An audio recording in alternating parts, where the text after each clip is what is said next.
लेकिन एक सेकंड গেল কোথায় ও? এদিকেও তো নেই, দেখি ওই পারে আছে কি।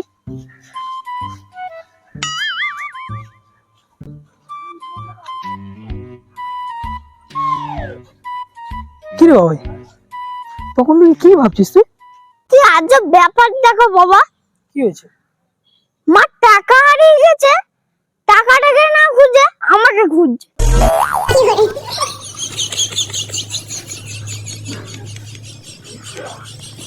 টাকাটা তুই নিসনি তো? আমার টাকা কেন নিতে যাবো? হে বাবা, আমি চিপস খাওয়ার জন্য ওই টাকাটা নিয়েছিলাম। বাবাই মা, মা আমাদের ডাক দিয়েছে, বাবু আমি গেলাম। হ্যাঁ মা যাচ্ছি।